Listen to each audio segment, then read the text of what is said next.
Alors, c'est une question extrêmement vaste parce que les métaux sont à la base de la plupart des sociétés. On va utiliser du métal pour tout et pour tout, en quelque sorte, pour s'habiller, pour travailler, pour construire. Donc, dès la fin de la préhistoire, on exploite les métaux. Donc, les premières grosses exploitations, c'est à partir de l'âge du cuivre, donc du chalcolithique. Et à partir de là, on va progressivement exploiter de plus en plus les métaux pour créer des outils, pour créer des accessoires du vêtement, pour créer des monnaies d'échange, pour créer des éléments qui vont faciliter la construction de bâtiments, pour créer des accessoires de cuisine par exemple. Donc ça va être vraiment un des socles fondamentaux de toutes les sociétés euh, que je connaisse. En tout cas, c'est assez rare qu'il y ait une société en particulier qui n'utilise jamais aucun métal. Donc c'est un élément fondamental dans notre histoire.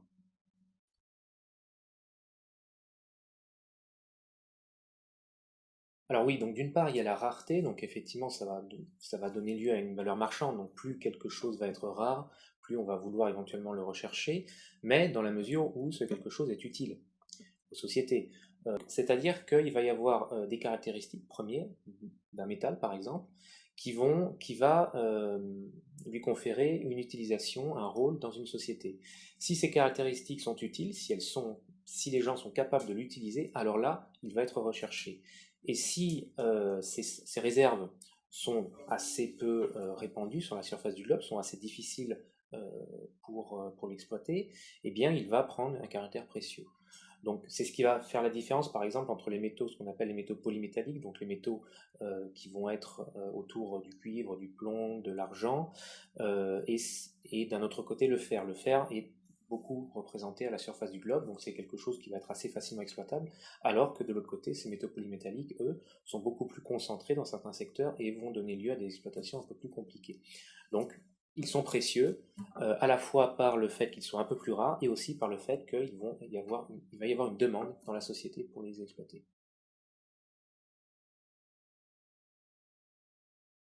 Le contrôle des ressources, donc dès lors qu'une ressource est rare et dès lors qu'une ressource est recherchée, eh bien, il va y avoir un certain nombre de conflits pour son exploitation. Donc des conflits d'abord entre les exploitants eux-mêmes, évidemment, ils vont en retirer un bénéfice économique, donc ils vont essayer d'exploiter le plus de cette ressource et de se positionner sur les gisements les plus riches. Mais il va y avoir aussi des conflits à une échelle supérieure, celle des autorités qui vont elles-mêmes essayer de contrôler ces gisements pour essayer de les taxer, de les exploiter parfois elles-mêmes, et d'avoir un droit de regard à la fois sur l'exploitation de cette ressource et d'autre part de prendre une part au bénéfice.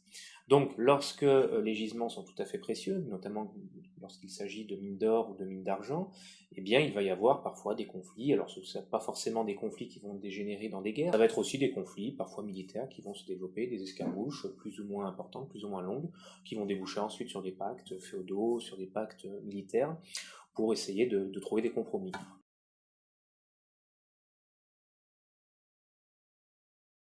Alors le platine, c'est difficile à dire parce que le platine a été exploité dans les périodes surtout modernes, donc à partir du XVIIe, XVIIIe siècle jusqu'aux périodes contemporaines. Donc je ne sais pas particulièrement, en tout cas dans les sociétés anciennes où il se place. Après, le platine est parfois associé à l'or comme un élément trace, donc on retrouve parfois des traces de platine dans les exploitations d'or, mais en tout cas il va se situer effectivement plutôt du côté de l'or, de l'argent, du plomb, du cuivre, plutôt que d'autres métaux un peu plus répandus comme le fer. Alors, les évolutions ont beaucoup évolué au fur et à mesure des siècles.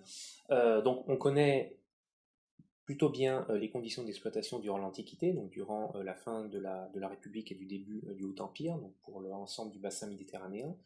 Et à ce moment-là, les mines étaient principalement exploitées par des esclaves ou par des condamnés, donc les condamnés ad metallas qu'on appelle. C'était vraiment des situations assez peu enviables. Alors après, ce n'était pas non plus la seule main-d'œuvre minière qui existait, il pouvait y avoir aussi des hommes libres qui travaillaient, et des hommes attachés aux administrations, notamment impériales. Bon, mais la majorité, c'était quand même une main-d'œuvre asservie. Après, il va y avoir une évolution, donc une évolution en plusieurs siècles, et à partir du XIe siècle jusqu'au XVIe siècle, on va avoir une situation complètement différente, c'est-à-dire que les mineurs vont être exclusivement des hommes libres. Il y a quelques petites mentions par-ci par-là de prisonniers ou de condamnés, mais c'est vraiment très résiduel. Ce sont des hommes libres qui possèdent un art, donc ils savent exploiter parce que ça demande une maîtrise technique tout à fait aboutie. Et ce sont des hommes libres qui peuvent imposer leurs conditions de travail aux différents seigneurs qui vont les accueillir sur leur terre. Donc on a comme ça un renversement de balance entre ces mineurs qui, durant l'Antiquité, étaient plutôt considérés comme une catégorie tout à fait inférieure de la population, et au Moyen-Âge, où là, le mineur va être privilégié. Alors dans quelle mesure est-il privilégié, c'est difficile de le dire, bien sûr, mais en tout cas, il n'était pas moins considéré qu'un artisan urbain, par exemple. Et puis après, progressivement, durant l'époque moderne, donc à partir du XVIe, XVIIe siècle, il va y avoir une petite dépréciation très progressive du mineur, c'est-à-dire que on va avoir beaucoup de spécialistes de mineurs, donc qui vont bouger dans toute l'Europe. Et ensuite, ces spécialistes vont bouger en Europe et vont avoir des manœuvres en fait qui vont être prises sur la main d'œuvre locale. Donc là, on va avoir une première grosse hiérarchie dans la condition. Et puis cette condition s'est ensuite encore dépréciée davantage au XIXe siècle, notamment avec les mines de charbon, où là, on va revenir vers des ouvriers qui ont des conditions tout à fait différentes d'autres catégories de la population. Donc on ne va pas retourner évidemment sur le côté antique avec l'esclavage et les condamnés, mais on va avoir, c'est un phénomène de prolétarisation des mineurs à partir du 19e siècle. C'est Zola, c'est Germinal. C'est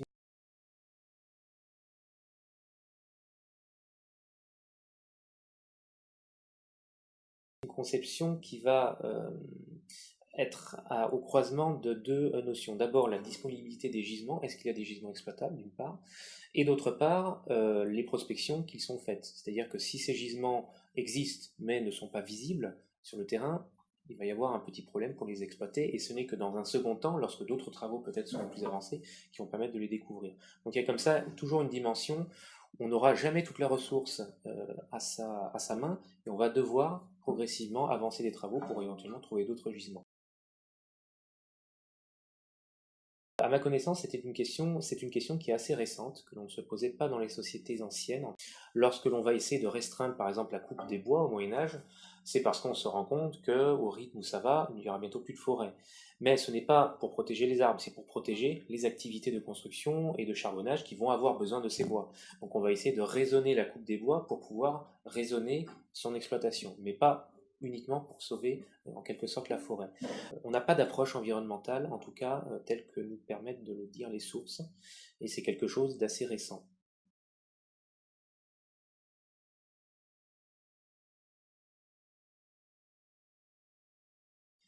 Alors oui, il y a des conséquences néfastes. Donc les conséquences peuvent être de deux ordres.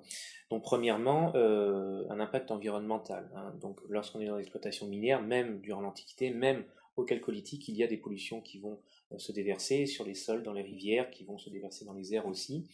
Et on peut avoir des rivières contaminées au plomb par des pollutions médiévales. Et d'ailleurs, on peut toujours avoir des rivières, donc une partie de la pollution plombifère est d'origine médiévale ou même antique. Donc il y a ces effets négatifs qui ne sont pas forcément ressentis par les populations, mais malgré tout, que l'on arrive encore à tracer aujourd'hui, quand on fouille notamment des cimetières de mineurs, on peut voir qu'un certain nombre de squelettes sont imprégnés par des maladies et du plomb.